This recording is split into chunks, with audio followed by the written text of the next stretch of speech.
Boy asks for leftovers at bakery. Employee mocks, but owner appears and changes everything. Dorothy Mitchell held her grandson's small hand tightly as she watched the still warm golden loaves through the window. For 3 days, she had nothing to put on the table, and the shame burned as much as the hunger she felt in her empty stomach. That's when she decided to enter St. Benedict Bakery, the busiest one in the East New York neighborhood of New York. The boy, Ethan, only 8 years old, looked with shining eyes at all those treats he had never tasted. "Please, sir," whispered Dorothy to the employee behind the counter, "would you have any bread left over from yesterday? I can pay a little, but—" "Excuse me," interrupted Derek, the employee, raising his voice on purpose. "You want the old bread?" Dorothy lowered her head even further, feeling the tears begin to form in her eyes. Ethan tugged on his grandmother's skirt, not understanding why she seemed so scared. "It's just that my grandson hasn't eaten properly for a few days, and I thought maybe—" "And do I look like Santa Claus?" said Derek, now speaking loudly enough for other customers to hear. "If you don't have money, why don't you go to the church food bank?" An elegant lady waiting in line behind them sighed loudly, showing impatience. A young couple exchanged pitying glances, but no one said anything. "Grandma, let's go," murmured Ethan, sensing the awkwardness of the situation, even without fully understanding it. "Just wait a little bit, my love," she replied, taking a deep breath to gather courage. "Sir, I'm not asking for it for free. I can pay $3 for yesterday's bread." Derek let out a sarcastic laugh. $3? Ma'am, a baguette here costs $2.50, and you want several for $3? Dorothy opened her old wallet and showed 2 $1 coins and some of lesser value. "It's all I have now, but I can come back tomorrow with the rest." "Oh, so now it's a payment plan." Derek slapped his hand on the counter. "Look, I'll be direct with you. This isn't a place to beg. If you don't have money, look for social assistance." An awkward silence took over the bakery. Ethan began to cry softly, feeling that somehow this was his fault. Dorothy pulled him close, trying to comfort him while still hoping for some compassion from the employee. It was at that moment that the back door opened and Richard Mitchell, the owner of the bakery, appeared. A man of 50 with well-groomed grey hair and always impeccable clothes, he had just arrived for his daily rounds. "Derek, what's going on here?" asked Richard, sensing the tension in the air. "Nothing much, Mr. Richard. Just a lady wanting to pay $3 for a batch of bread," replied Derek with disdain. Richard looked at Dorothy and Ethan, noticing the tears on the boy's face and the woman's wounded dignity. Something tightened in his chest. "Ma'am, could you accompany me for a moment?" he said gently.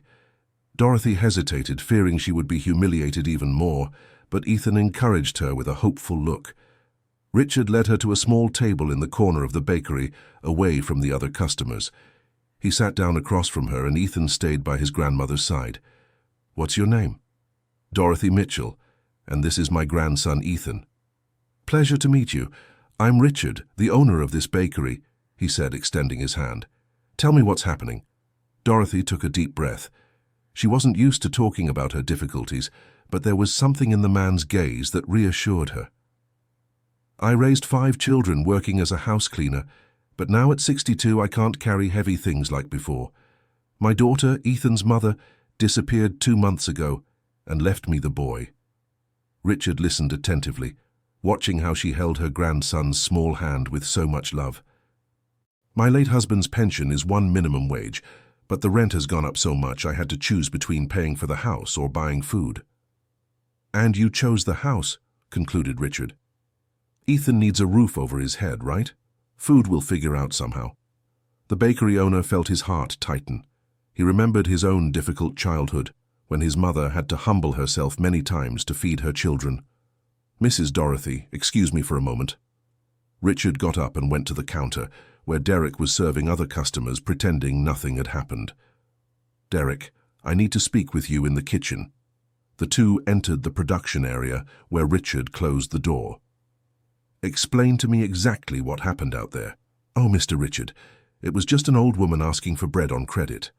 I told her this isn't the place for that." "Asking for credit? She told me she offered $3. $3 for several loaves. It's almost free." Richard crossed his arms, clearly displeased. Derek, how many years have you been working here? 4 years, Mr. Richard. In 4 years, have I ever said no to someone in need?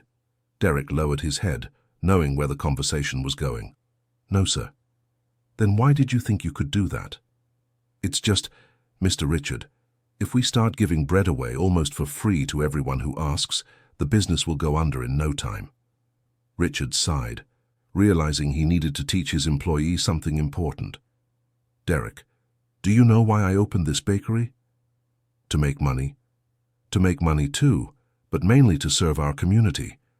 This bakery isn't just a business. It's part of the life of the people in this neighborhood. Meanwhile, outside, Dorothy was trying to explain to Ethan why they were waiting. Grandma, why was that man rude to us? Sometimes people have bad days, my angel. It doesn't mean they are bad people. But he made you cry. Dorothy stroked her grandson's face, marveling at the boy's sensitivity despite being so young. Tears sometimes come when we're worried, but everything will be okay. Ethan hugged his grandmother, and at that moment Richard returned carrying a large bag. Mrs. Dorothy, here are some fresh loaves for you. She looked at the bag, then at him, confused. But I only have $3. Keep your money. Today these loaves are a gift. No, Mr. Richard, I don't accept charity, she said, rising from the chair with dignity. I've worked for everything I've had my whole life. Richard smiled, recognizing the woman's strong independence. Then how about we make a deal? You accept the bread today and come back here tomorrow to talk about a job. A job? I need someone to do the general cleaning of the bakery 3 times a week. It pays $500 a month. Dorothy was silent for a moment, considering the proposal. Are you making up this job out of pity for me? Richard laughed. Mrs. Dorothy, I have 42 employees. I can't afford to make up positions out of pity. I really need someone reliable. Ethan tugged on his grandmother's blouse. Grandma, say yes. Then you can buy those cookies I saw in the display case. The 3 of them laughed, and the tension finally began to dissipate. All right, said Dorothy. I accept the job and I accept the bread, but I start working tomorrow. Agreed. Be here at 6 in the morning. Dorothy took the bag and held Ethan's hand firmly as they left. At the door she turned to Richard. Mr. Richard, thank you so much. You can't imagine what this means to us. I think I can, Mrs. Dorothy. See you tomorrow. As soon as they left, Derek approached his boss. Mr. Richard, are you sure about this? We don't even really know that woman. Derek, sometimes you have to trust people so they have a chance to show who they really are. On the way home, Ethan couldn't stop talking about the bread. Grandma, did you see how good they smelled? And Mr. Richard is really nice, right? Yes, he is, my love, very nice. Are you really going to work there? Yes, I am, and you'll be able to have a real breakfast every day. Ethan smiled and hugged his grandmother's arm as they walked through the neighborhood streets. For the first time in weeks, Dorothy allowed herself to feel a little hope.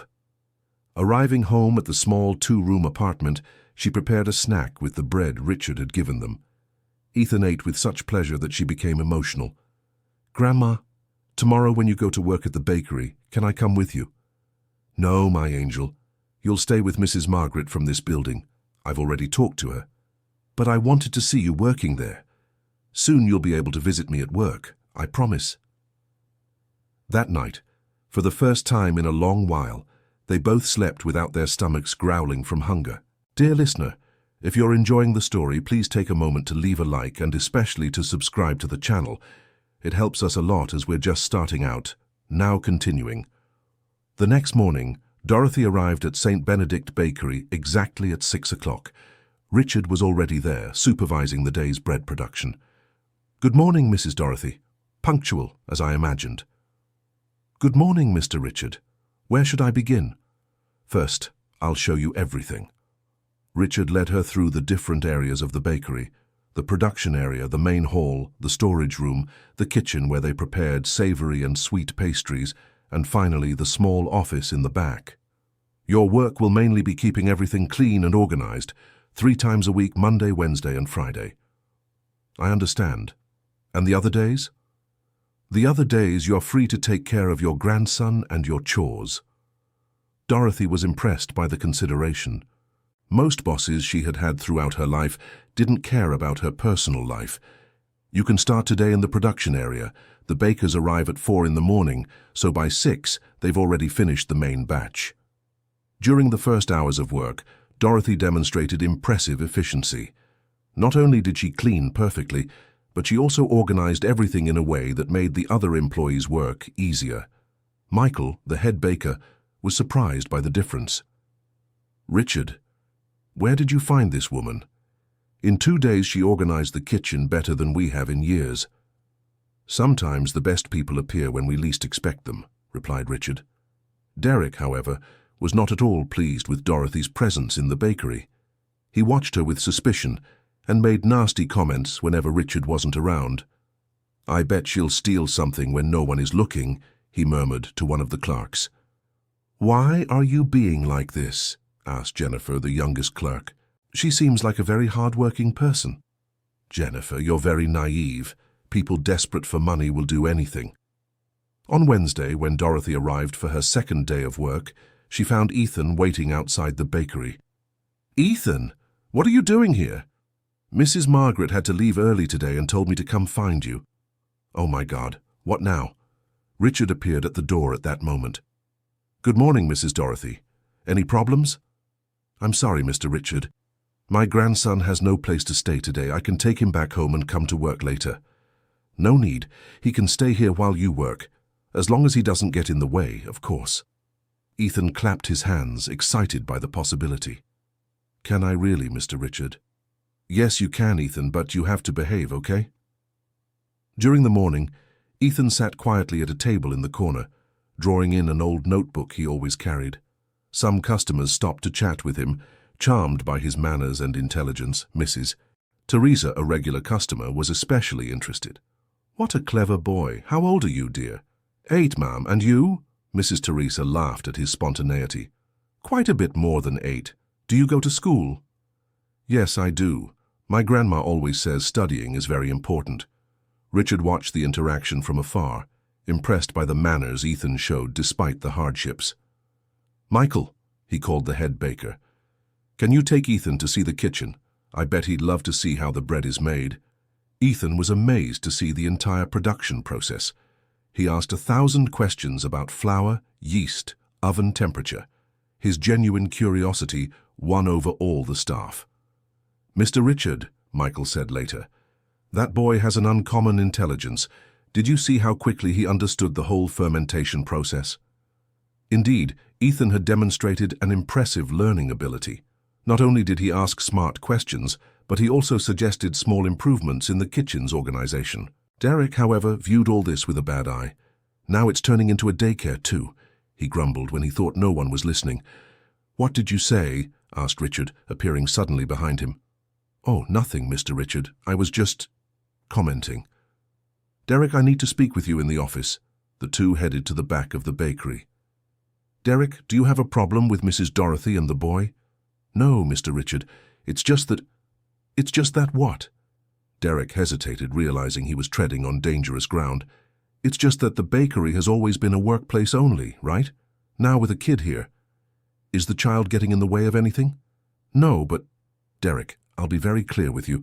Mrs. Dorothy is an exemplary employee. In 3 days of work, she's improved the bakery's organization more than we managed in years. And Ethan is a polite and intelligent boy who isn't bothering anyone." Richard paused, staring intently at the employee. "If you have any personal problem with this, I suggest you resolve it quickly, because I will not tolerate disrespectful treatment of any of my employees." Derek left the office visibly upset, but didn't have the courage to reply. On Friday, Dorothy arrived for her 3rd day of work with news. Ethan wasn't with her. "Where's Ethan?" asked Jennifer, who had already grown fond of the boy. "I got him a spot in a full-time school. He'll be there from 7 in the morning until 5 in the afternoon." "How wonderful," said Richard. "He deserves every opportunity to study." "Yes, but I confess I'll miss him here." In 2 days, he had already won everyone over. During the morning, Dorothy worked with even more dedication. Without having to worry about Ethan, she managed to do a deep clean that impressed everyone. It was then that she discovered something that left her intrigued. In the stockroom, Some products were expiring without being used. She looked for Richard to report it. "Mr. Richard, there are several things in the stockroom that will expire in a few days." "How so?" "Condensed milk, special flour, some preserves. It seems someone isn't controlling the expiration dates well." Richard was worried. Expired products meant direct losses for the business. "Can you show me?" Dorothy led him to the stockroom and pointed out several items with expiration dates nearing. "This represents almost $1,000 in products that will have to be thrown away," said Richard, quickly calculating. "Why not use all this for promotions?" suggested Dorothy. "Make some special sweets, some different breads, and sell them at a discount." The idea was simple, but brilliant. Instead of throwing everything away, they could turn products about to expire into special recipes. "Mrs. Dorothy, that's an excellent idea. Why didn't I think of that before? Sometimes we need an outside perspective to see things, right?" Richard immediately called Michael to discuss what recipes could be created with the available ingredients. "Michael, Mrs. Dorothy found a bunch of products about to expire. How about we make some special recipes to use everything up?" The head baker analyzed the ingredients and began sketching out some possibilities. "We could make a condensed milk cake, some unique sweetbreads, maybe some small pies." "Perfect. Make everything today, and tomorrow we'll sell them as a special promotion." The initiative was a success. On Saturday, all the special products sold out quickly, and customers praised the new items so much they asked for them to become regular menu items. "Dorothy," said Richard at the end of the day, "your idea saved us almost $1,000 and even generated extra revenue. How can I thank you?" "No need to thank me, Mr. Richard. It's part of my job to take good care of things." Derek watched everything from afar, growing increasingly annoyed with Dorothy's success. In his mind, she was drawing too much attention to herself, and that could somehow harm him. On Sunday, Richard decided to stop by the bakery to check some reports. He found Dorothy there, even though it wasn't her workday. "Mrs. Dorothy, what are you doing here today?" "Oh, sorry, Mr. Richard. It's just that I thought of a few other things that could be improved and wanted to implement them right away." "What things?" Dorothy led him through the bakery, showing small reorganizations she had made to optimize the workflow. "Look, if we put the cleaning supplies here instead of way in the back, it saves time during sanitation, and if we organize the cloths by color, it avoids cross-contamination." Richard was impressed not only with the suggestions, but especially with the dedication. Dorothy was working on Sunday without pay, simply because she cared about the results. "Mrs. Dorothy, you shouldn't be working today." "It's not work, Mr. Richard, it's care. When you care about a place, you can't leave things poorly done." At that moment, Richard understood he had found more than an employee. He had found someone who would treat the bakery as if it were her own. "Starting next week, how about we increase your workdays to 5 times a week?" "Really?" Dorothy's eyes shone. "Really. And the salary goes up to $800. Dorothy was moved. $800 meant she could finally pay the rent on time and still have money for food and Ethan's other needs. "Mr. Richard, I don't know how to thank you." "No need to thank me. You deserve every penny." The following Monday, when Dorothy arrived for work, she found Derek in a very bad mood. "So now you're going to work 5 days a week?" he said sarcastically. "Yes, I am. Any problem?" "No problem at all. I just find it interesting how certain people manage to get ahead so quickly."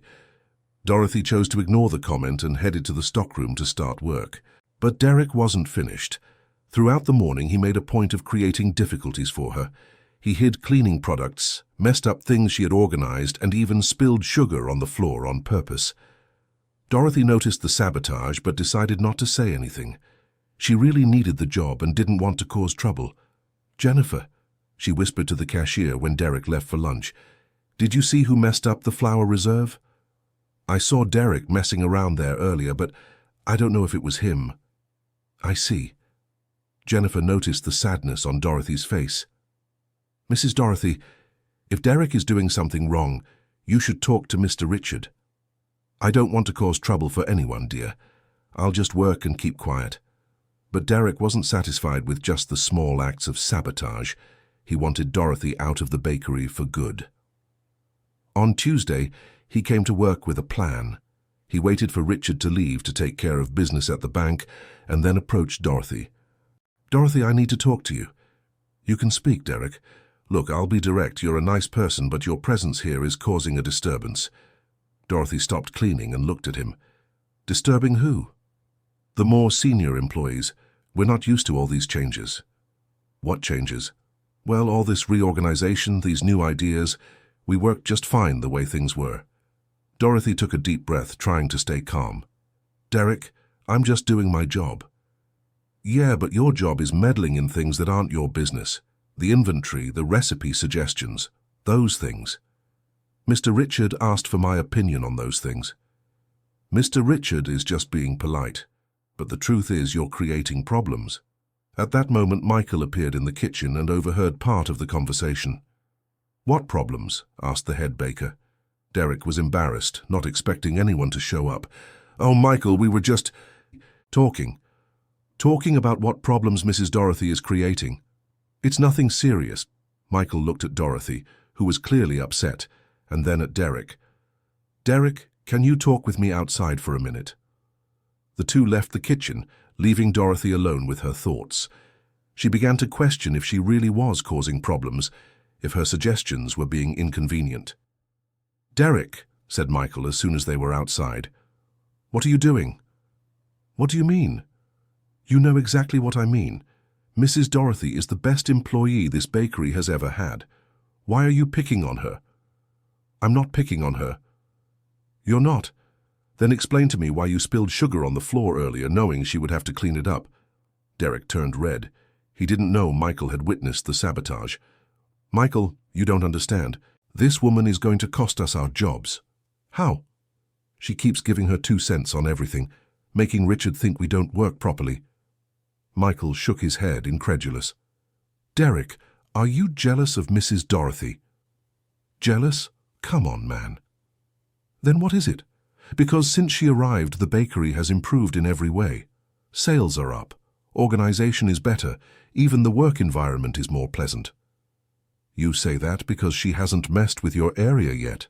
"Yes, she has, and all her suggestions have been excellent. The new kitchen setup is making our work a lot easier." Derek realized he wasn't convincing Michael of his version of the facts. "Look, Michael, I'm just trying to protect our work environment. We don't really know this woman." "We don't?" "Derek, in 1 week she's shown more character and dedication than many people show in years." "You'll see. Soon enough she'll be wanting to run the whole bakery." Michael sighed, realizing Derek had a closed mind. "Derek, I'll give you some friendly advice. Stop picking on Mrs. Dorothy. She isn't doing anything wrong, and you're only burning bridges with Richard." When the two went back inside, Dorothy was finishing cleaning the kitchen. Michael approached her. "Mrs. Dorothy, is everything all right?" "Yes, Michael, thank you." "If anyone is bothering you, you can talk to me or to Richard." Dorothy smiled, grateful for the support. "Thank you, Michael, but don't worry. I'll manage to work well with everyone." When Richard returned from the bank, he found the atmosphere tense. Jennifer approached him discreetly. "Mr. Richard, I need to talk to you." "Go ahead, Jennifer." "It's about Derek. He's making Mrs. Dorothy's life difficult." Richard became serious. "How so?"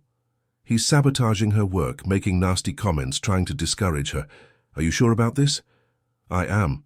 I saw him spill sugar on the floor on purpose and hide cleaning supplies. And today he had a very unpleasant conversation with her." Richard thanked her for the information and decided to observe Derek's behavior more closely in the coming days. On Wednesday, Dorothy arrived at work a little earlier than usual. She found the bakery still closed and waited outside. Derek arrived a few minutes later and saw her waiting. "You're early today, huh?" "Yeah, I wanted to start work right away." You've been very excited about this job." Dorothy didn't answer, preferring to avoid conflict. When Richard arrived and opened the bakery, Dorothy went in and immediately headed to the storage room to check the organization. That's when she discovered something alarming. Several products were out of place, and some bags of flour were open and scattered on the floor. "Mr. Richard," she called, worried. "What is it, Dorothy?" "Something happened in the storage room. Everything's disorganized and there's spilled flour." Richard ran to see and was shocked by what he found. The storage room was a mess, as if someone had been desperately searching for something. "This looks like a break-in," he said, concerned. "Do you think thieves got in?" "I don't know, but I'll check if anything is missing." Richard did a quick inventory and found that nothing had been stolen, just disorganized. "How strange. Why would someone break in just to make a mess?" Derek appeared at that moment, pretending to be surprised. "Wow, what happened here?" "We don't know," replied Richard. "It looks like someone got in during the night." "But how? The bakery was locked." "That's what we're trying to figure out." Dorothy watched everything in silence, but there was something about Derek's reaction that bothered her. He seemed more curious than surprised. Throughout the day, the mystery of the storage room occupied conversations in the bakery. Richard even thought about calling the police, but since nothing had been stolen, he decided just to increase security. It was on Thursday that the truth began to emerge. Dorothy was cleaning the office when she found a crumpled piece of paper under the desk. Opening it, she saw it was a list of the products in the storage room. The handwriting was familiar, but she couldn't remember where she knew it from. During lunch, taking advantage that Derek had stepped out, she asked Jennifer to look at the paper. "Jennifer, do you recognize this handwriting?" Jennifer looked carefully and her eyes widened. "Mrs. Dorothy, this looks like Derek's handwriting. I've seen his signature several times." "Are you sure?" "Almost sure. But why would Derek have a list of the storage room products?" Dorothy kept the paper, determined to investigate further before accusing anyone. During the afternoon, she discreetly observed Derek and noticed he was nervous, checking the storage room several times and looking around as if searching for something. At the end of the day, when everyone had already left, Dorothy decided to stay a little longer to finish organizing the storage room. That's when she heard the bakery door open. She hid behind some shelves and saw Derek sneak in with a small flashlight. He went straight to the storage room and began searching for something specific, moving boxes and checking products. Dorothy watched for a few minutes, trying to understand what he was doing. It was then she realized Derek took several packages of expensive products and put them in a bag. He was stealing. Dorothy was in shock. Derek, who had so often accused her of being untrustworthy, was actually stealing from the bakery. She waited for him to leave and then called Richard. "Mr. Richard, sorry to call at this hour, but I need to talk to you about something urgent." "Go ahead, Dorothy. Did something happen?" "Can you come to the bakery now? It's about who was tampering with the inventory." "I'm on my way."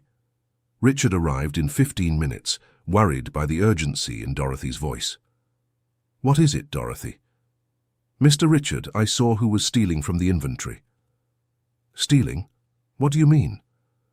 Dorothy told him everything she had witnessed, also showing the paper with Derek's handwriting she had found.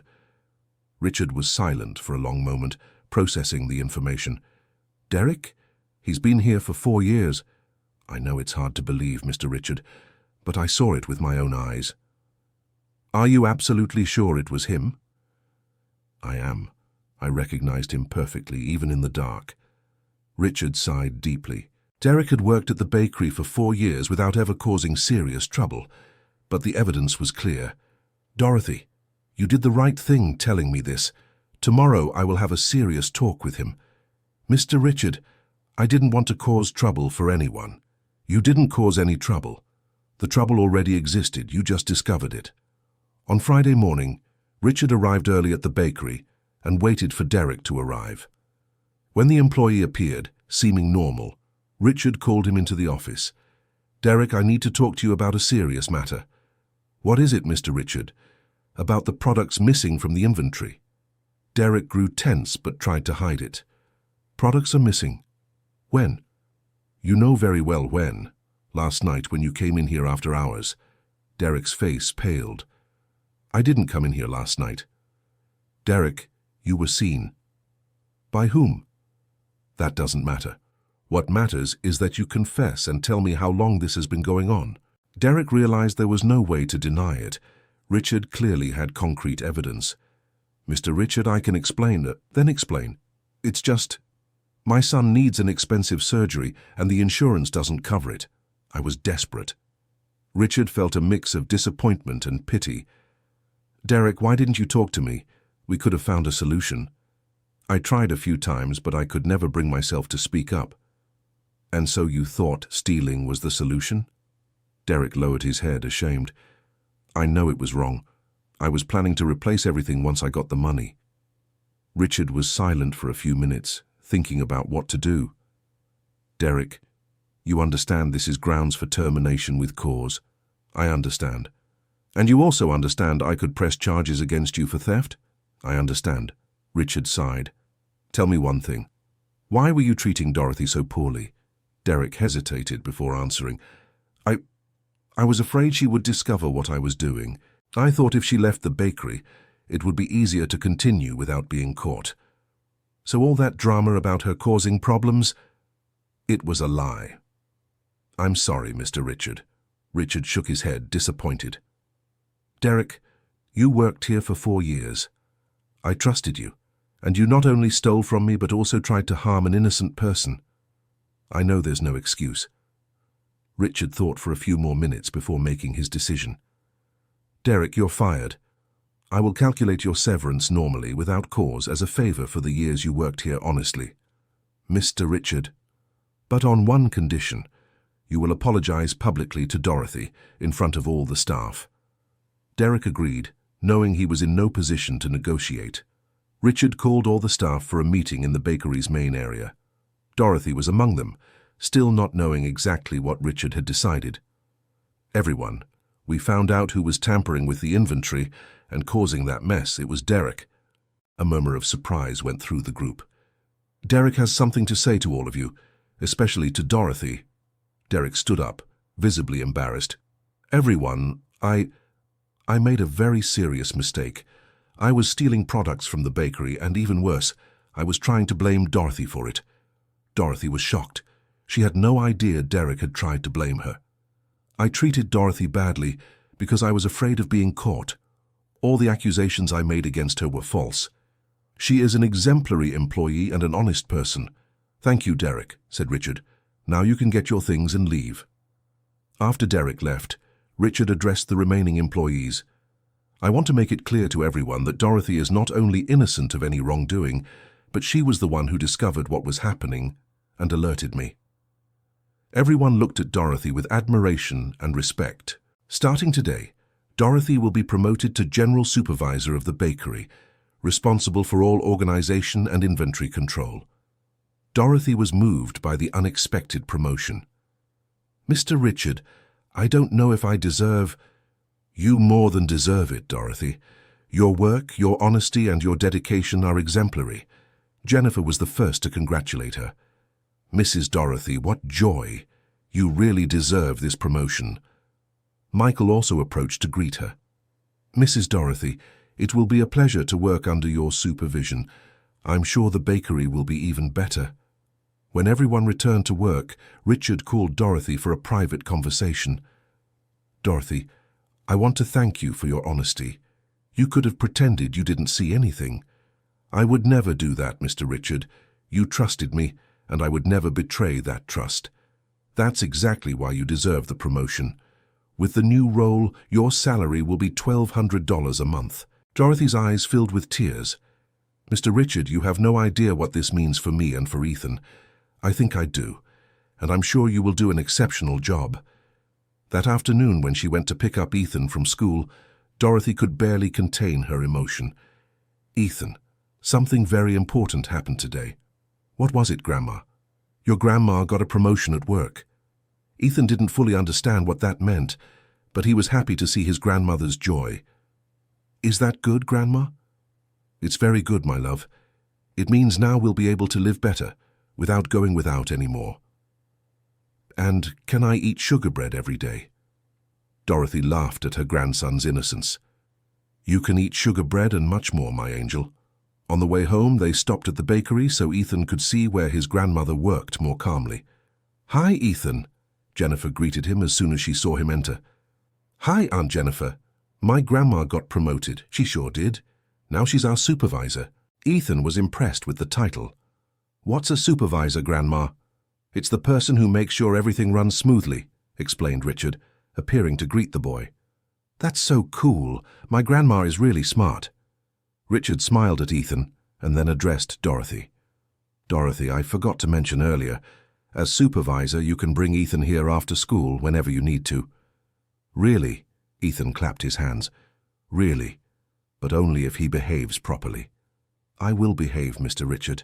Can I help Grandma work? Yes, you can. There's always something smart boys can help with. From that day on, Dorothy and Ethan's life changed completely. With the salary of $1,200, they managed to pay off all their debts and still had money to buy new clothes and improve their diet. Ethan started going to the bakery every day after school, where he did his homework at a little table that Richard set aside, especially for him. The customers had grown accustomed to the boy's presence, and many even sought to talk to him, impressed by his intelligence and manners. "Mrs. Dorothy," said Mrs. Teresa one afternoon, "this boy of yours is a treasure. What wonderful manners." "Thank you, Mrs. Teresa. I'm raising him with a lot of love. And you're doing a very good job. He'll go far in life."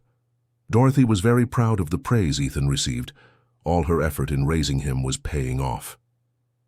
Dear listener, if you're enjoying the story, please take a moment to leave a like and especially to subscribe to the channel.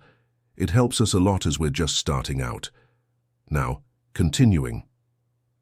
2 months after the promotion, Dorothy had completely transformed the bakery's organization. Inventory control was perfect, costs had decreased significantly, and sales continued to grow. Richard was so satisfied that he decided to expand the business, opening a second location in a neighboring area. "Dorothy, I have a proposal for you," he said one Friday morning. "Go ahead, Mr. Richard." "How about being the manager of the new bakery?" Dorothy was speechless. "Manager, me? You've shown the competence to run everything here. I'm sure you could do the same at the new location." "But I've never been a manager of anything in my life. And I had never been a bakery owner before opening the first one. We learn by doing."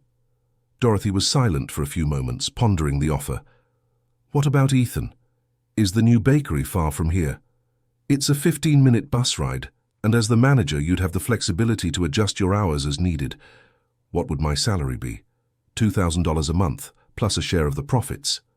Dorothy nearly fell off her chair. $2,000 was more than she had ever dreamed of earning. "Mr. Richard, I accept.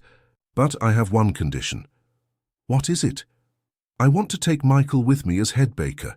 We work very well together." "I've already spoken with him." He agreed to the move. The following Monday, Dorothy and Michael went to see the location of the new bakery. It was an excellent commercial spot, on a busy corner near 3 schools and a health clinic. "Mrs. Dorothy, this place has everything it takes to succeed," said Michael, analyzing the street traffic. "I think so too. Let's make this the best bakery in the area." During the 2 weeks of renovation and preparation, Dorothy worked tirelessly to organize every last detail. She chose suppliers, set the menu, hired staff, and arranged the entire layout. Ethan accompanied her in everything, always curious about every decision she made. "Grandma, why did you choose these colors for the walls?" "Because warm colors make people hungrier," she explained, repeating something she had learned in her research. "Wow, you know everything." Richard observed Ethan's involvement in the preparations and had an idea. "Dorothy, how about Ethan being our official mascot?" "How so?" "We could make some t-shirts with his picture and a slogan about family and tradition. Kids love having a representative their own age." Ethan was thrilled with the idea. "Can I really, Grandma? I'm going to be famous." Dorothy laughed at her grandson's excitement. "Yes, you can, my love.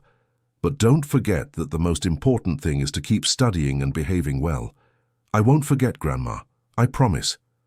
The grand opening of the new bakery was scheduled for a Saturday morning. Richard decided to throw a party to introduce the new location to the community. All week before, Dorothy could barely sleep from anxiety. It was her first experience as a manager, and she didn't want to disappoint Richard. "Grandma, are you nervous?" Ethan asked on Friday night. "A little bit, my love." "Why? You're the best of all. Thank you for the vote of confidence, but it's a very big responsibility. Grandma, remember what you always tell me when I'm scared of a test at school? What do I say? That when we prepare well and do it with love, everything works out." Dorothy smiled. realizing how her own words were coming back to comfort her through her grandson's innocent wisdom. "You're right, my angel. Tomorrow everything will work out." On Saturday morning, the grand opening was an absolute success. The community turned out in full force, drawn by the novelty and the special promotions Dorothy had prepared. Ethan, dressed in his mascot t-shirt, greeted children at the entrance and handed out colorful balloons. He was a hit with the young visitors. "That boy is a charmer," commented a customer to Richard. "He's our manager's grandson, a special family." All day long, Dorothy coordinated everything with impressive efficiency. She organized the flow of customers, supervised production, personally handled the more complex cases, and still found time to chat with each customer who arrived. "Michael," said Richard at the end of the day, "Dorothy was born for this." "I agree. She has a natural gift for dealing with people and management." At the end of the day, when they tallied the sales, the numbers exceeded all expectations. The new bakery had sold in one day what a regular bakery would sell in 3. "Dorothy," said Richard, moved, "you surpassed all my expectations. It was a team effort, Mr. Richard. Everyone worked hard. But you were in command, and what a command. Congratulations." That night, when Dorothy and Ethan finally got home, they were both exhausted but happy. "Grandma, it was the best day of my life," said Ethan, still excited. "It was one of my best too, my love." "People really liked me, right, Grandma?" "They sure did. You were a perfect mascot." "Grandma, can I ask you something?" "Of course, my angel." "Remember when we didn't even have money to buy bread?" "I remember. Did you know it was all going to turn out this good?" Dorothy was silent for a moment, reflecting on the question. "I didn't know, Ethan, but I had hope. And most of all, I never gave up fighting for better days for the two of us." "And is that why it worked out?" "That's why, and because we found good people along our way." Ethan hugged his grandmother tightly. "I love you so much, Grandma." "I love you so much too, my treasure." In the following months, the second bakery established itself as one of the most prosperous in the area. Dorothy had built a united and efficient team, always focused on quality and exceptional service. Ethan continued to be the official mascot, but now he also helped in other ways. He had learned to operate the simple cash register and organize products on the shelves. "Mrs. Dorothy," said a regular customer, "this grandson of yours is going to be a businessman in the future. He can be whatever he wants. The important thing is that he's a good person. With the upbringing he's getting, I'm sure he will be." During this period of professional growth, Dorothy never forgot her humble origins. Whenever someone in need appeared, she found a way to help. "Michael, that lady who came yesterday, asking for work," she said one afternoon. "Mrs. Margaret, whose husband was hospitalized." "That's the one. Let's give her a chance. She can start as a cleaning assistant." "But we weren't really needing more people. There's always room for one more person willing to work honestly." Dorothy's philosophy ended up creating a support network in the community. The bakery became known not only for the quality of its products, but also for its solidarity with those going through hard times. Richard visited the second location regularly and was always impressed by the welcoming environment Dorothy had created. "Dorothy, you've turned this bakery into so much more than just a business." "How do you mean, Mr. Richard?" "It's become a community meeting point. People come here not just to buy bread, but to feel welcomed. I think that happens when we treat everyone with affection and respect." "Exactly, and that is priceless." One day, Ethan came home from school with exciting news. "Grandma, my teacher wants to talk to you." "Talk to me? Why? Did you do something wrong?" "No, Grandma, it's a good thing." The next day, Dorothy went to the school to talk with Ethan's teacher. "Mrs. Dorothy, I asked to speak because Ethan is an exceptional student," said the teacher. "How so?" "He has a learning ability well above average for his age. I'm suggesting he be evaluated to skip a grade." Dorothy was surprised and proud at the same time. "But wouldn't he be too young to be with older children?" "Emotionally, he is also very mature. I believe he would adapt well. Let me talk with him before deciding." That evening, Dorothy talked with Ethan about the teacher's proposal. "Ethan, Your teacher thinks you're very smart and can study with the children one grade ahead. What do you think? That would be cool, Grandma. I like learning new things. But you understand it would be harder? You'd have more homework, more responsibility? I understand, and I'm not afraid. You always taught me that we can achieve anything if we try hard enough. That's true. Then let's accept the proposal. Ethan's move to the next grade was a success. He adapted quickly and continued to be one of the best students in the class. Richard heard the news and was impressed. Dorothy, that grandson of yours is going places. Are you already thinking about his academic future? It's still early, isn't it, Mr. Richard? It's never too early to start planning. A smart child like Ethan deserves every opportunity. I really want him to study, but I don't know if I'll be able to afford a good college. Dorothy, a smart child like Ethan can get a scholarship. And when the time comes, we can talk about it. This conversation planted a seed in Dorothy's mind. For the first time in her life, she began to dream of the possibility of Ethan having a brilliant academic future. Meanwhile, the first bakery under Richard's direct management was also prospering. The partnership with Dorothy had brought improvements that benefited both locations. One day, Richard received an unexpected offer. Dorothy, I've received an offer to sell the bakery chain, he said during one of his visits. Sell? Why? A large company wants to expand in the region and offered a very good price for both locations. Dorothy was worried. The bakery had become more than a job for her. It was her passion. And do you intend to sell? I'm thinking about it, but I have one condition. Any buyer would have to keep all the current staff, especially you as manager. Have you decided? Not yet. I wanted to know your opinion. Dorothy was flattered that Richard asked her opinion on such an important decision. Mr. Richard, can I be honest? Of course. I would be very sad if the bakery changed owners. It's become our second home. I understand your feeling, but the offer is really very good. It would allow me to retire comfortably. You deserve that after so much work. I just hope any new owners have the same philosophy of caring for people. Richard was touched by the maturity of Dorothy's response. Dorothy, you're right. I'm going to refuse the offer. This bakery isn't just a business, it's a family. Really? You're going to refuse? I am. And what's more, I have a better proposal for you. What proposal? How about becoming my partner? You manage both locations and keep 30% of the profits. Dorothy almost fainted at the proposal. Partner?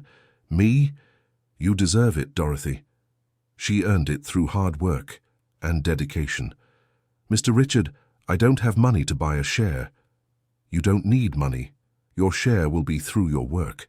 You've already proven you're worth much more than money. That night, Dorothy could barely sleep thinking about the offer. Being a business partner was something she never imagined possible. Ethan, she said during breakfast, your grandma is going to become a partner at the bakery. What's a partner, Grandma? It's like being an owner together with Mr. Richard. Ethan's eyes widened. My grandma is going to own the bakery? Part owner, my love. Wow, now you're really important. Dorothy laughed at her grandson's reaction. What's important is that now we'll have even more stability and can dream of bigger things for you.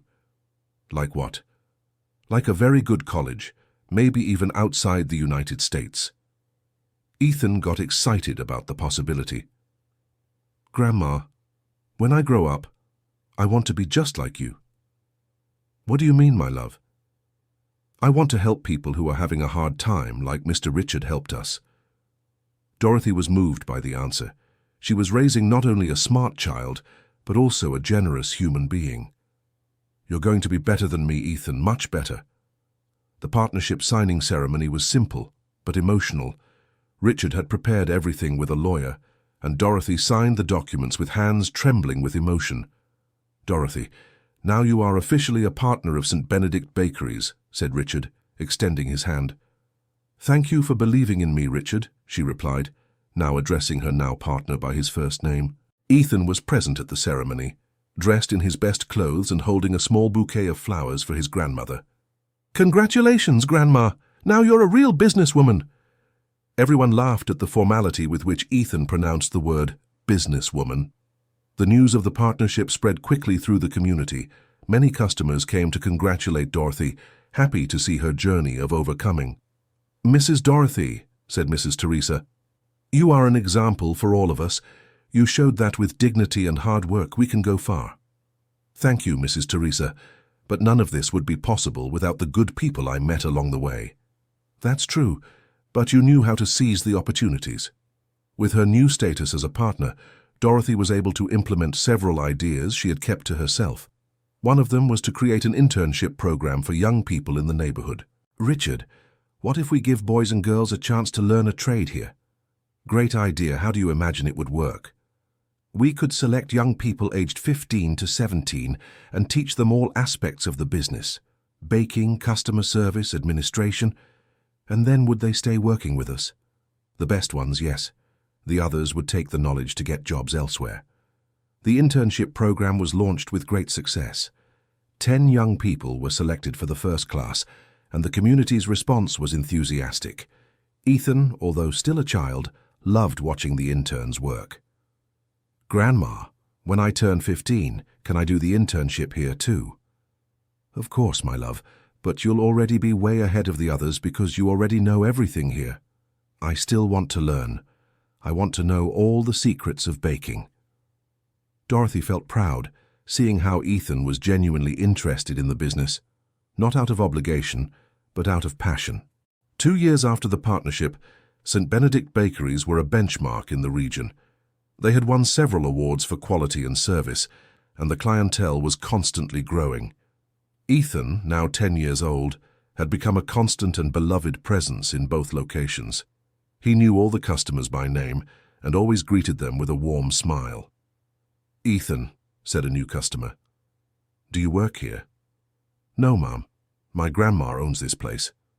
But I like helping and talking to everyone." "How polite. Your grandmother must be very proud." "I am," replied Dorothy, appearing from behind the counter. "He is my greatest joy." One day, Ethan came home from school with news that left Dorothy speechless.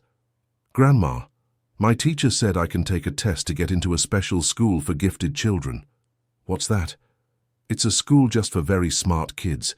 They have labs, special teachers, lots of different activities." Dorothy fell silent, processing the information. "And where is this school?" "In the central part of the city. It's far, but they have a school bus." "Ethan, do you really want to take this test?" "Yes, I do, Grandma. It'll be a cool challenge." Dorothy talked to Richard about the possibility, and he was very excited. "Dorothy, this is a unique opportunity for Ethan. These schools open doors to the best universities in the country. But what if he doesn't adjust? It's a very different environment than what he knows." "Ethan is a special child. I'm sure he'll adjust well." "And the cost, I imagine it's expensive." "Dorothy, you are a partner in a thriving business. You can invest in his education without a problem." Ethan took the test and passed with one of the highest scores. The school even offered a partial scholarship for his exceptional performance. Ethan's first day at the new school was a source of anxiety for Dorothy. She walked him to the door and watched as he confidently headed to the classroom. "How was it, my love?" she asked when she picked him up at the end of the day. "It was amazing, Grandma. The teachers are super nice and the other kids are really smart too." "Did you make new friends?" "I did. And they were impressed when I said my grandma owns a bakery." "Why?" "Because most of them have parents who are doctors, lawyers, engineers. But when I told them our story, everyone thought it was really cool." Dorothy smiled, proud to see how Ethan didn't feel inferior despite the socioeconomic differences. The following months were an adjustment, but Ethan thrived at the new school. His grades were excellent, and he especially excelled in math and science. "Grandma, I think I've discovered what I want to be when I grow up," he said one day. "What do you want to be?" "A food engineer. That way I can improve our bakery's recipes and even help other companies." Dorothy was moved by his choice. Ethan had found a way to unite his passion for the bakery with his interest in science. "That's an excellent choice, my love, and you can start practicing here already." "How?" "How about creating some new recipes for us to test at the bakery?" Ethan was thrilled with the idea and began experimenting with different ingredient combinations under Michael's supervision. "Mrs. Dorothy," said the head baker, This boy has an incredible intuition for flavors. Some of his recipes are brilliant. Indeed, 2 of Ethan's creations became bestsellers at the bakery, a whole wheat bread with nuts and a banana oatcake that especially won over customers more concerned with healthy eating. "Ethan, your recipes are a hit," said Richard. "How about we officially make you our junior new product consultant?" "Junior doctor's office?" Ethan laughed at the expression. "Junior consultant," corrected Richard, laughing too. "It means you'll be our specialist in creating new things. I accept. But I want to study more about nutrition to make products that are tasty and healthy at the same time." Dorothy watched it all with immense pride. In just 3 years, her life and Ethan's had been completely transformed. From a desperate woman begging for bread scraps, she had become a respected businesswoman and was providing her grandson with the best educational opportunities. But most importantly of all, they both maintained the values of humility, hard work, and solidarity that they had learned during the difficult times. Dear listener, if you're enjoying the story, please take a moment to like and especially subscribe to the channel. It helps us a lot as we're just starting out. Now, continuing. In the 5th year as a partner in the bakeries, Dorothy made an important decision: to open a 3rd location, this time in a neighborhood even more in need than the previous ones. "Richard, I want to do something special with this new bakery," she said. "What do you have in mind?" "I want half of the employees to be people who are going through hard times like I did. Like a social project?" "Exactly. Giving an opportunity to those who need a second chance." Richard loved the idea. "Dorothy, you continue to amaze me. It's a beautiful initiative." The new location was planned not just as a business but as a social transformation project. Dorothy created criteria to select people in vulnerable situations and offered not only employment but also professional training. Ethan, now 12 years old and even more involved in the family business, suggested a complementary idea. "Grandma, how about we create a free baking course for the community?" "What do you mean, my love?" "We can teach people how to make bread and pastries at home. That way they can have extra income or even start their own businesses." Dorothy was impressed by the maturity of the suggestion. "Ethan, that's a fantastic idea. We'll implement it alongside the opening of the 3rd location." The free baking course was launched with great success. 15 people signed up for the first class, all interested in learning a new profession. Dorothy and Michael taught the practical classes, while Richard handled the theoretical part about small business management. One of the students was Barbara, a 45-year-old woman who had lost her job as a housekeeper during the pandemic. "Mrs. Dorothy," she said on the first day, "I never imagined I could learn a new profession at this age. Barbara, it's never too late to start over. I was 62 when I changed my life." "You give me so much hope." Barbara dedicated herself intensely to the course and revealed a natural talent for pastry. Her decorated pies were true works of art. "Barbara," said Dorothy at the end of the course, "are you interested in working with us?" "Working where, Mrs. Dorothy?" "At the new bakery. We need someone specialized in pastry." Barbara began to cry with emotion. "Mrs. Dorothy, you can't imagine what this means to me." "I think I can imagine, Barbara. I've been in the same situation. The inauguration of the 3rd location was a community event. Dorothy made sure to tell the story of each hired employee, showing how the project was truly transforming lives. "Everyone," she said during her speech, "this bakery represents more than just a business to us. It represents the belief that everyone deserves an opportunity." The audience applauded emotionally, especially the new employees who felt truly valued. Ethan, now officially the bakery's junior innovation consultant, had developed a complete line of healthy products that became the chain's trademark. "Grandma," he said one day, "I have an idea for us to expand even more." "What idea, my love?" "How about we create our own brand and sell our products in other establishments too?" Dorothy was surprised by the sophistication of the suggestion. "Ethan, you're thinking like a true entrepreneur.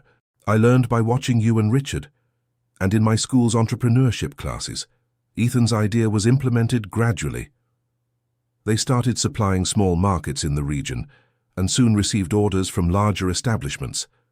In less than a year, the St. Benedict Breads brand was present in over 50 points of sale across the city. "Dorothy," said Richard, "I never imagined we would come this far when I offered you that first job." "Neither did I, Richard. Sometimes life surprises us in ways we could never imagine. And it all started with you asking for some old bread, and you being kind enough to help a stranger." The two smiled, remembering the day that changed everything. Ethan, who was listening to the conversation, approached. "Grandma, you and Richard are my role models." "Why, my love?" "You taught me that it doesn't matter where we come from, but where we want to go." Dorothy hugged her grandson, moved by the maturity of his words. 2 years later, St. Benedict Bakeries became the largest artisanal bakery chain on the east side of New York. They had 5 of their own locations and supplied products to over 200 points of sale. Dorothy, now 69 years old, was recognized as one of the most respected social entrepreneurs in the city. She had created over 100 direct and indirect jobs, always prioritizing people in vulnerable situations. Ethan, at 14, was already accepted as a legitimate consultant by the team despite his age. His innovations had revolutionized the menu and significantly increased profitability. "Grandma," he said one day, "I received an interesting proposal from school." "What proposal?" "They want me to present our social project at a national conference for young entrepreneurs." "How wonderful. Will you accept?" "Only if you come with me. After all, you are the true protagonist of this story."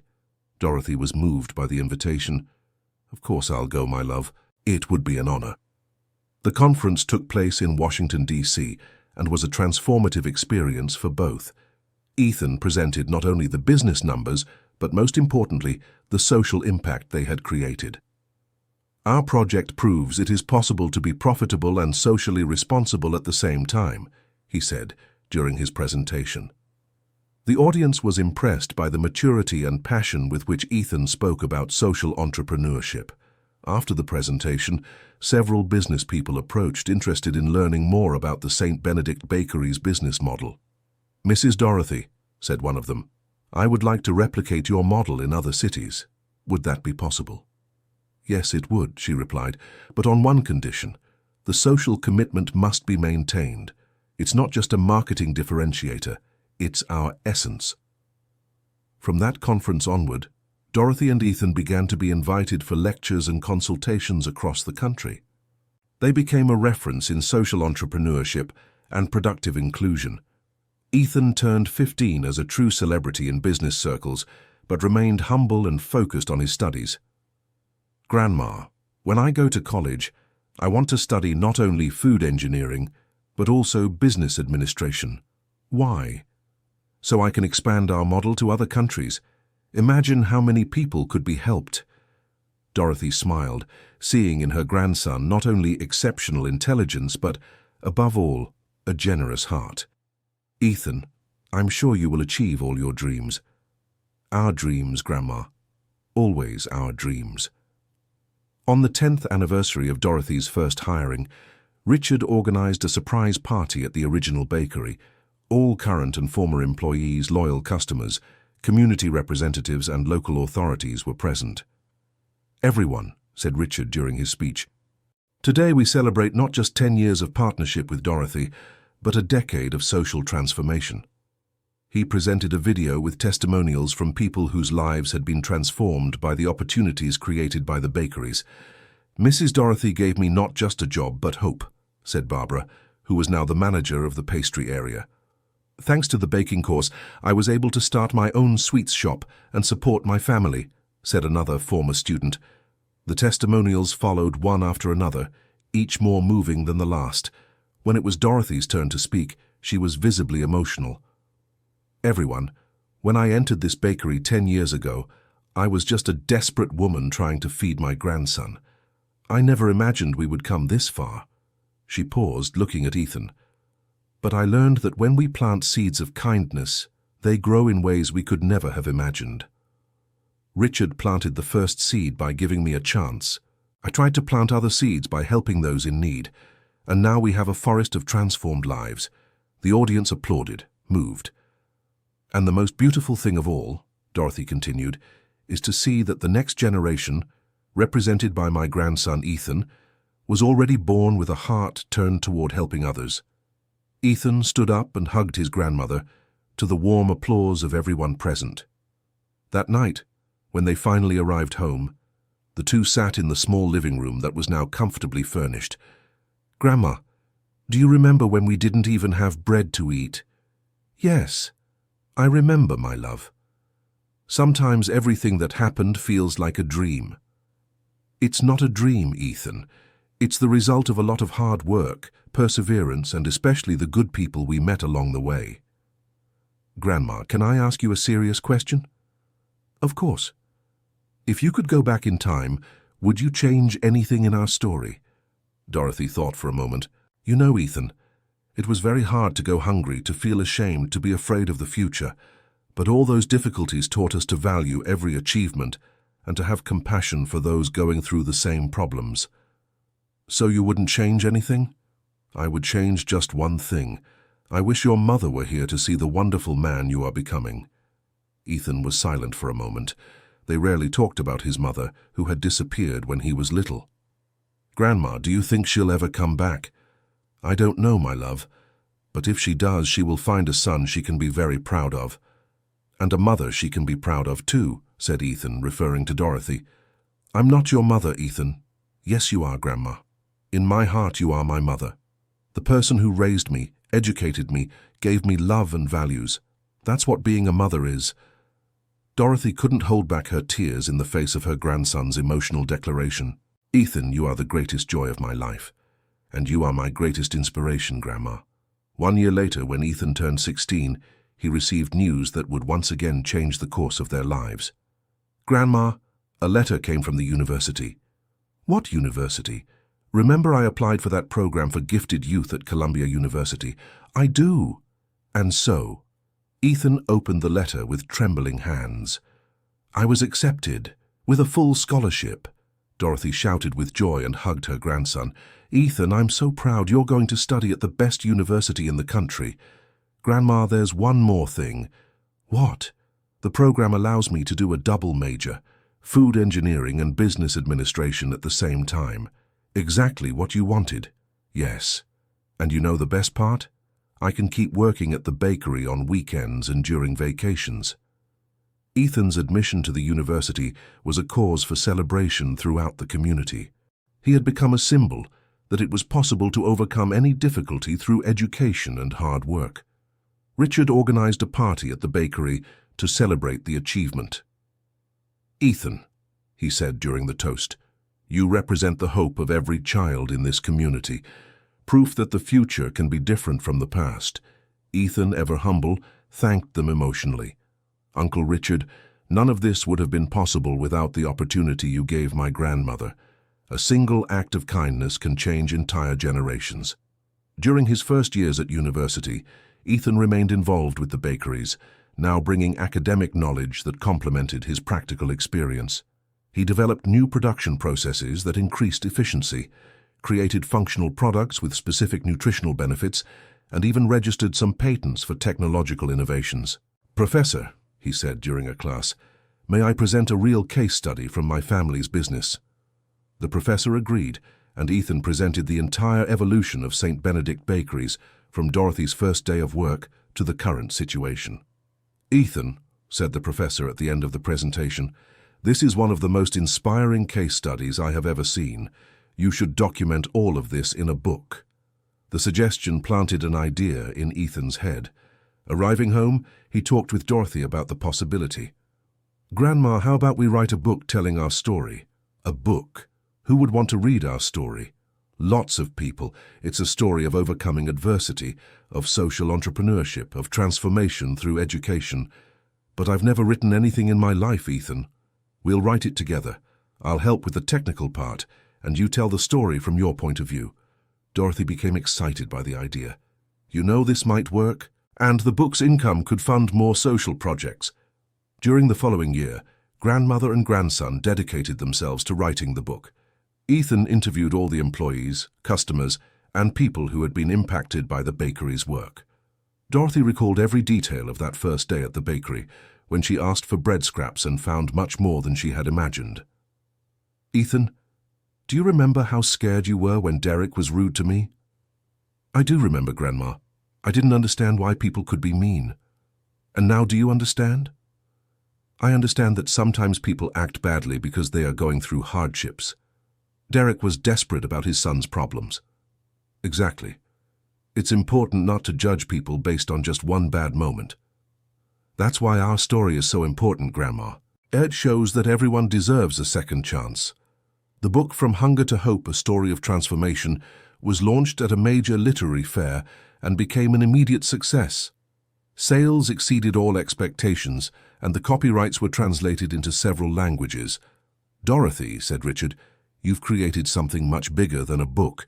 You've created a manifesto about the power of kindness. It's incredible, Richard. I never imagined our simple story could touch so many people. It's not a simple story, Dorothy. It's a universal story. All of us at some point in life need a second chance. The book's success opened new opportunities. Dorothy and Ethan were invited for international lectures, consulting with large companies, and even participated in TV programs specializing in entrepreneurship. But the most important thing was that the bakery's social project continued to grow. With the additional income from the book, they managed to open an institute that offered free courses in various professions. Ethan graduated with honors from university and immediately began his master's degree in innovation and sustainability. His master's thesis was on socially responsible business models, the case of St. Benedict Bakeries, becoming an academic reference in the field. Grandma, he said on graduation day, we managed to create something that will last forever. How so, my love? We created a model that other people can replicate anywhere in the world. Our impact goes far beyond our bakeries. Dorothy, now 75 years old, remained active in managing the business, but had passed the operational responsibility to Ethan and a team of experienced managers. Ethan, the time has come for me to officially retire, she said one day. Grandma, you'll never fully retire. You're too passionate about this place. That's true, but I want to dedicate myself more to the Institute and less to the daily operations. Perfect. That way you can focus on what you love most, helping people transform their lives. Dorothy's retirement was marked by a big party at the first bakery where it had all begun. Hundreds of people attended to honor her: employees, former employees, students from the courses, customers, authorities, and even some entrepreneurs who had replicated the model in other cities. Everyone, she said during her farewell speech. When I walked in here 15 years ago, I was a woman without hope. Today, I leave as a fulfilled woman. But I don't leave alone. I leave knowing that everything we built will continue through the capable hands of Ethan and our entire team. Ethan was moved hearing his grandmother's words. And most importantly, Dorothy continued, I leave knowing we planted seeds that will keep germinating for a long time. After the party, when they were finally alone, grandmother and grandson walked through the empty bakery, reminiscing about the entire journey. Grandma, look how far we've come. It really is incredible, Ethan. Sometimes it still feels like a dream. Grandma, can I tell you a secret? Of course, my dear. There's something I never told you about that first day at the bakery. What? When we left here with that bread, I wasn't sad because I was embarrassed. I was happy because I saw that there were good people in the world. Dorothy was moved by the revelation. What do you mean, Ethan? Grandma, when Mr. Richard was kind to us, I understood that the world wasn't only made of bad people, and that gave me hope. That's beautiful, my dear. You never told me that.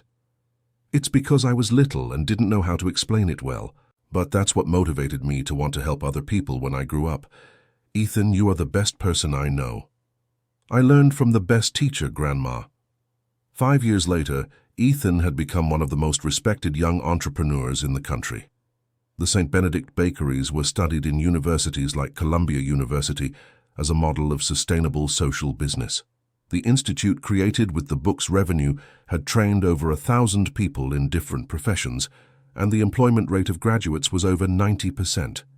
Ethan married Sarah, a university colleague who shared his passion for social entrepreneurship, and they had a daughter, Hope. Grandma, we chose this name in your honor, said Ethan when he introduced his great-granddaughter to Dorothy. In my honor? Yes. Because you were the one who taught us that even in the most difficult situations, we should never lose hope.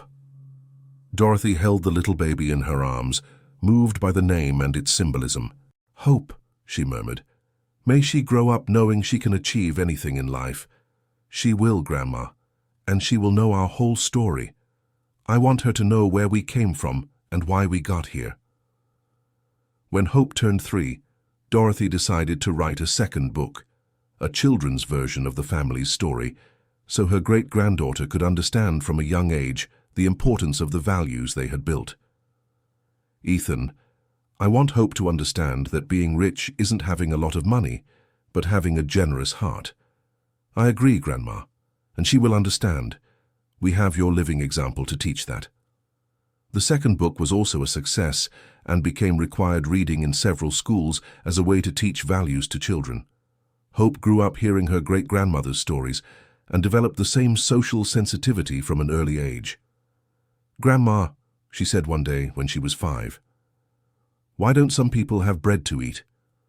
Because sometimes life is hard for some people, my dear. And why don't we give bread to everyone? Dorothy smiled, seeing in her great-granddaughter the same generous heart she had nurtured in Ethan. We do, Hope. At our bakeries we always help those in need. When I grow up, I want to help too. I'm sure you will, my angel. On a sunny Sunday morning, Dorothy was at the original bakery with Ethan, Sarah, and Hope, when a small boy entered timidly. He looked very much like Ethan had years ago, simple clothes, big eyes, and a little scared. Please, he said to the clerk, my mother is sick and we have nothing to eat. Do you have any leftover bread? Dorothy and Ethan exchanged a meaningful look. History was repeating itself. Of course, dear, said Dorothy, approaching the boy. What's your name? Joshua, ma'am. Joshua, what a beautiful name. And where is your mother? At home, ma'am. She's had a fever for 3 days. Ethan approached as well. Joshua, what if, besides bread, we helped your mother get better? How? We can call a doctor to examine her and give her the necessary medicine. The boy's eyes widened, not believing the offer. Really? Really, confirmed Dorothy.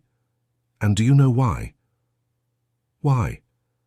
Because one day, a long time ago, I also needed help. And good people helped me. Now it's our turn to help you. Hope, who was watching the whole scene, tugged on her great-grandmother's sleeve. Grandma, can I give my snack to Joshua? Of course you can, my dear. The girl handed her snack to the boy, unconsciously repeating the gesture that had started this whole story years ago. Thank you, said Joshua, moved. Ethan arranged everything to help Joshua's family, a doctor, medicine, food baskets, and even a job opportunity for his mother when she recovered. Grandma, Ethan said that night. The story continues. It continues and will always continue, my dear. That's how it works. Every person we help can become someone who will help others. Grandma, said Hope. Can I help Joshua study when he comes here? Yes, you can, my angel. You could be a very good teacher. I want to teach him to read, like you taught me. Dorothy kissed her great-granddaughter's forehead, seeing in her the continuation of everything they had built. A few more years passed, and Joshua became a constant presence at the bakery, just as Ethan had been. The boy's family prospered with the opportunities offered, and he showed the same exceptional intelligence that Ethan had shown. Mrs. Dorothy, Joshua said one day, when I grow up, I want to have bakeries that help people, just like yours. I'm sure you will, Joshua. And when you do, remember to help other children who are in the situation you were in. I will remember, and I'll tell my story just like you told yours. Dorothy, now 82, remained lucid and active, but noticed her energy was fading. Ethan, she said one day, I want to be sure that everything we built will continue when I'm no longer here. Grandma, don't talk like that. Ethan, it's the natural way of life, but I am at peace because I know you will carry on our work. Not only will we carry it on, but we will expand it even more. Joshua has already shown interest in studying business administration to work with us. That's wonderful. He will be an excellent addition to our family. Our family that grows every time we help someone. Exactly, my dear. On a special afternoon, when Hope turned 8, Dorothy organized a party at the original bakery and gathered all the people whose lives had been touched by the work they had developed. More than 200 people were present, current and former employees, graduates of the institute, loyal customers, other entrepreneurs who replicated the model, authorities, and even some journalists who wanted to document the celebration. "Everyone," said Dorothy during her speech. "Today we celebrate not only Hope's birthday, but the anniversary of all the hopes we have managed to plant over these years." She looked at Ethan, Sarah, Hope, and Joshua, who was there as part of the family. 20 years ago, I was just a desperate grandmother trying to feed her grandson. Today I am a fulfilled woman, seeing how a simple act of kindness can multiply infinitely." The audience applauded, moved. "I want to thank each one of you for being part of this story. But mainly I want to thank Richard, who planted the first seed of kindness, and Ethan, who knew how to make it grow." Richard, now retired but always present at important events, stood up to speak. "Dorothy, when I offered you that first job, I never imagined we were starting something so grand. But today I understand that sometimes the greatest transformations begin with the simplest gestures, offering an opportunity, extending a hand, believing in people's potential." Ethan was moved hearing his mentor's words. "Richard, you not only changed our lives but taught us a lesson we carry forever, to treat people with dignity regardless of the situation they are in." Hope, who had grown up hearing all these stories, asked to speak too. "Everyone, I know I'm little, but I want to say something important," she said, climbing onto a chair to be taller. Everyone laughed at the girl's formality. "My great-grandma always tells me that everything started when she needed to ask for bread.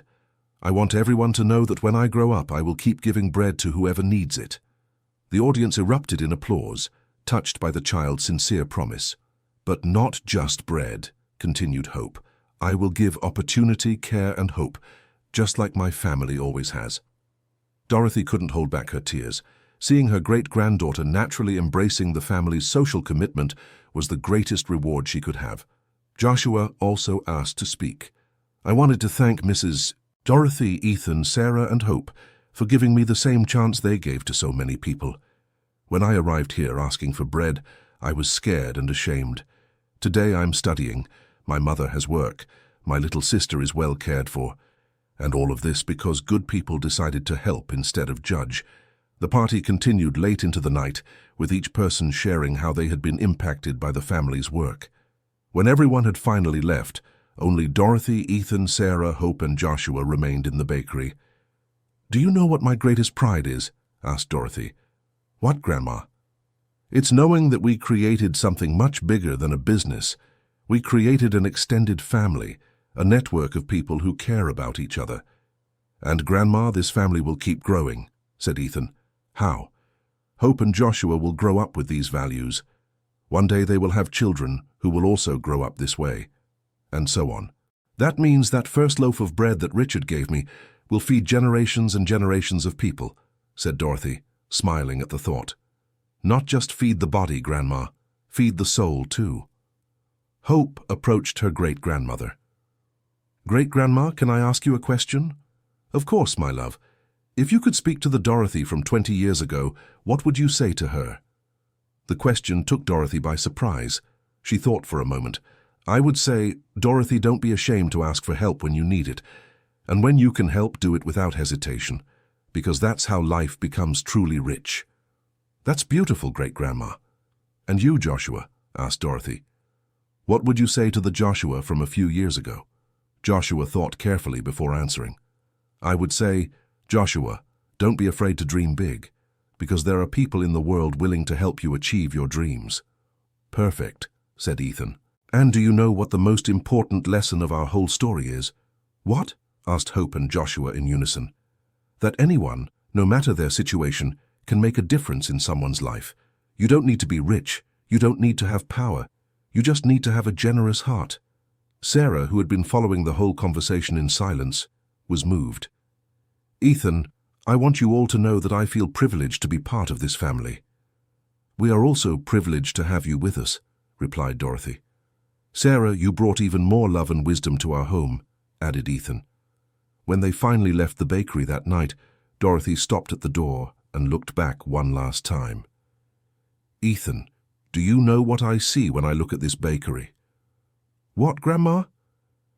"I see the place where I learned that miracles exist, and that usually they come disguised as kind people willing to help." "That's true, Grandma. And now this place is a symbol that all of us can be a miracle in someone's life." Hope held her great-grandmother's hand. "Great-grandma, can I come here tomorrow to help you?" "Of course, my dear. There will always be a place for you here." "And for me too?" asked Joshua. "For you too, Joshua. You are the future of all this here." As they walked down the street toward home, Dorothy reflected on the whole journey.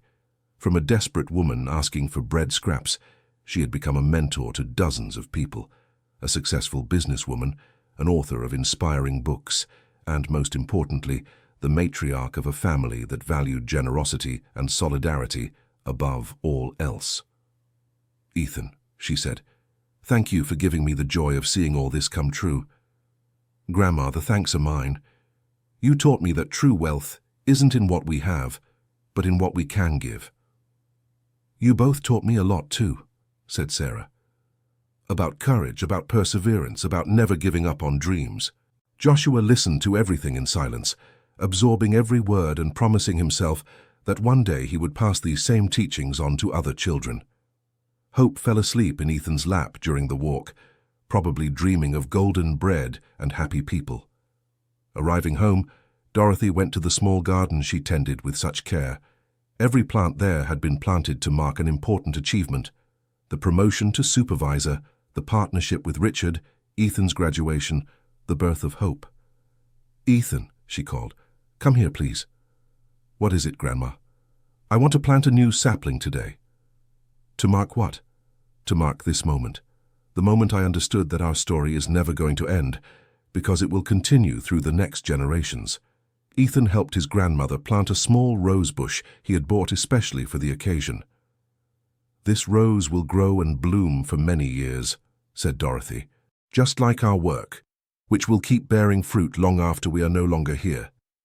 Grandma, you're still going to be with us for a long time." "Ethan, even when I'm not physically here, I will continue to live in every person you help, in every opportunity you give, in every act of kindness you do. That's true, you will be eternal." That night, Dorothy slept with a feeling of mission accomplished. She had transformed her own pain into strength to help others, had raised an extraordinary grandson who would continue her work, and had planted seeds that would keep germinating for decades. The following month, Dorothy received news that moved her deeply. The St. Benedict Bakeries model had been successfully implemented in 12 different countries. "Grandma, our business philosophy has reached Japan," said Ethan, showing photos of a bakery in Tokyo. "And look here, Canada, Ireland, Australia, everywhere they've kept the social commitment." Dorothy looked at the photos with admiration. In each one she saw smiling faces of people who had found opportunities through a business model born from her own need. "Ethan, I never imagined our little story could have such a big impact. Grandma, when you plant seeds of kindness, they know no borders." "That's true. And the most beautiful thing is that each place adapts our philosophy to its own culture, but keeps the essence." Ethan showed letters and emails he regularly received from entrepreneurs all over the world, telling how they were implementing the model. "Grandma, there's a story here from India that will move you." "Tell me." "A widowed woman with 3 children opened a bakery following our model. In 2 years, she created 500 jobs and transformed her entire community." Dorothy fell silent, absorbing the scale of what they had managed to create. "Ethan, this proves that no matter where we are, it's always possible to make a difference." "Exactly. And it also proves that similar problems exist all over the world, but the solutions can be replicated too." Hope, who now knew how to read and followed the adults' conversations with interest, made a perceptive observation. "Daddy, does that mean there are children all over the world who don't go hungry anymore because of great-grandma?" Ethan smiled at the simplicity of the question. That's exactly it, Hope. Your great-grandmother helped feed thousands of families around the world. Wow! Great-grandma is famous all over the world. Dorothy laughed at her great-granddaughter's excitement. It's not that I'm famous, my love. It's that a good idea can travel the whole world and help many people. What idea, great-grandma? The idea that everyone deserves an opportunity and that businesses can be profitable and social at the same time. Joshua, now 14 and already helping manage one of the bakeries, joined the conversation. Mrs. Dorothy, at school we did a project on social entrepreneurship and I presented our story. And how did it go? Everyone was impressed. Some classmates even said they want to do something similar when they grow up. How wonderful, Joshua. You could create a network of young social entrepreneurs. Ethan got excited about the idea. Grandma, how about we create a specific program for young people who want to start businesses with social impact? I love the idea. We can use our experience to guide the next generation. The program for young entrepreneurs was launched the following year and became one of the Institute's most successful projects. 15 young people between 16 and 20 were selected to receive mentorship and support to develop their own social businesses. Joshua was accepted into the program and developed a startup focused on urban agriculture for underprivileged communities. His idea was to teach families to grow food in small spaces, ensuring food security and extra income. Mrs. Dorothy, he said during the final presentation, I learned from you that every good solution starts with observing a real problem. And what problem did you identify, Joshua? Many families struggle because they don't have access to fresh, nutritious food. My proposal is to teach them to produce their own food. Dorothy was proud of Joshua's maturity and social vision. Joshua, your idea is excellent, and it has every chance to succeed because you know firsthand the problem you're trying to solve. Joshua's project was one of those selected to receive seed funding, and within a few months it was already serving 5 different communities. Hope, now 10 years old, followed everything with interest and began to express her own ideas about social problems. Great-grandma, why can't some children study properly? For many reasons, my love. Sometimes there's no school, sometimes the children need to work to help at home. What if we created a place where those children could study and eat at the same time? Dorothy was surprised by the insight of the question. How would that work, Hope? A place where they study in the morning and learn trades in the afternoon, and where they always have a guaranteed meal. Ethan joined the conversation. Hope, that's a fantastic idea. Like a technical school with a social focus. Yes, and we could teach baking too, like great-grandma taught you. Dorothy hugged her great-granddaughter, moved by her social awareness. Hope, when you grow up, I'm sure you'll create things even more amazing than what we managed to create. I will, great-grandma, and I'll tell everyone I learned from you. Sarah, who was observing the conversation, came closer. Hope, how about we start researching this idea? We can see how similar programs work in other places. Yes, Mom, I'll make a project for school. Hope's research on socially focused technical education turned into an award-winning project at the school science fair and caught the attention of educators and public officials. Dorothy, said Richard, who continued to follow all the family's projects. Your great-granddaughter has the same innovative vision as you and Ethan. It's incredible, isn't it, Richard? Each generation brings new perspectives but keeps the same values. It's what I always say, values are passed down, knowledge is built. Exactly. Hope is growing up with the foundation of values we built, but developing her own ideas. When Hope turned 11, she made an unusual request for her party. Great-grandma, instead of gifts, can I ask for donations to help a family? Of course you can, my love. What a beautiful idea. I want to help a family with small children, like how Joshua and his family were helped. Hope's birthday party turned into a fundraising campaign that benefited 3 families in vulnerable situations. Hope, said Dorothy during the party, you've just proven you perfectly understood the meaning of our story. What meaning, great-grandma? That true joy comes from being able to help other people. I learned that by watching you, great-grandma. You're always happiest when you're helping someone. Ethan was moved by his daughter's answer. Hope, you just explained in a simple way something many adults fail to understand. What, Dad? That being truly happy means making other people happy too. Joshua, who at 16 was now considered an official member of the family, agreed. "It's true, Hope. Ever since I started working with you all, I've learned that helping people gives you a good feeling that no money can buy." Sarah smiled, seeing the children's maturity. "Do you know you're raising a new generation of people committed to social change?" "How so, Mom?" asked Hope. "You two, Hope and Joshua, are growing up with values that will make a difference in the world. When you reach the age to lead, the world will be better." Dorothy, now 84 years old, watched everything with deep satisfaction. "Ethan, we managed to do something that goes far beyond our original dreams." "It's true, Grandma. And the most beautiful part is that each new generation expands our vision even further. Hope is already thinking about education, Joshua, about sustainable agriculture. They're creating solutions for problems we never even imagined. That's how it should be, Grandma. Each generation needs to go further than the last." That night, after everyone had gone to sleep, Dorothy stayed on the porch for a while, watching the stars and reflecting on her journey. 22 years had passed since that first day at the bakery. From a desperate and humiliated woman, she had become a mentor to hundreds of people. A proud grandmother and great-grandmother, a successful businesswoman, and an inspiration to social entrepreneurs all over the world. But what moved her most wasn't the titles or the recognition. It was knowing she had created a family, not just by blood but by heart, committed to solid values and to the well-being of other people. Ethan appeared on the porch and sat down beside her. "Grandma, what are you thinking about?" "I'm thinking about how surprising life is, Ethan." "How so?"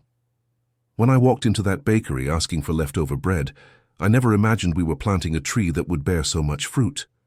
And it will bear many more, Grandma. This story is just beginning." "You're right. Hope and Joshua will take all of this to places we can't even imagine. And their children and their grandchildren. Our influence will multiply for generations." Dorothy smiled, imagining all the future possibilities. "Ethan, can I tell you a secret?" "Of course, Grandma." "Sometimes I still dream about that first day at the bakery. Even after everything that's happened?" "Yes. But they're not nightmares. They're dreams of gratitude." "Gratitude?" "Gratitude for having had the courage to walk into that bakery, for having found good people, for having had you by my side." Ethan held his grandmother's hand. "Grandma, I'm the one who's grateful, for everything you taught me, for everything we built together, for showing me that it's always possible to start over. We've both been blessed, Ethan, and now it's our responsibility to keep blessing other people." "And we will, Grandma. Always." End of story. Now tell us, what did you think of the story of Dorothy, Ethan, and the whole family that formed around St. Benedict Bakeries? Do you believe that small acts of kindness can really transform entire lives? Leave your opinion in the comments and tell us where you're watching from. If you have any story of overcoming adversity to share with us, we'd be happy to read it. Thank you so much for your company. Don't forget to leave your like and especially subscribe to the channel so you don't miss other moving stories like this one.